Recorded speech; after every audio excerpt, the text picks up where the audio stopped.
Dalawang regional most wanted persons ang matagumpay na naaresto ng mga operatiba ng Cavite Police Provincial Office sa magkahiwalay na law enforcement operations noong July 6, 2026. Sa unang operasyon, bandang alas 11 ng gabi, naaresto sa Barangay Paliko 2, Imo City ang Rock No. 6 Regional Most Wanted Person sa pamamagitan ng pinagsanib na puwersa ng Tansa Municipal Police Station at Cavite Maritime Police Station. Nahaharap ang akusado sa dalawang kasong may kaugnayan sa murder at rape.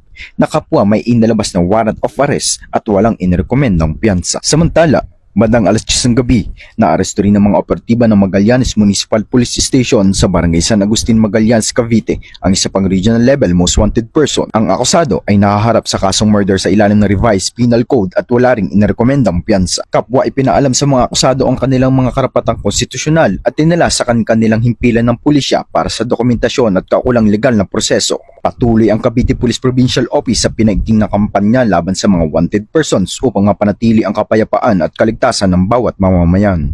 Mula dito sa Cavite Police Provincial Public Information Office, ako ang inyong PNN correspondent, Patrolman Emerson Abido, alagad ng batas, tagataguyod ng balitang pulis, bagong PNP para sa bagong Pilipinas, serbisyong mabilis, tapat at nararamdaman.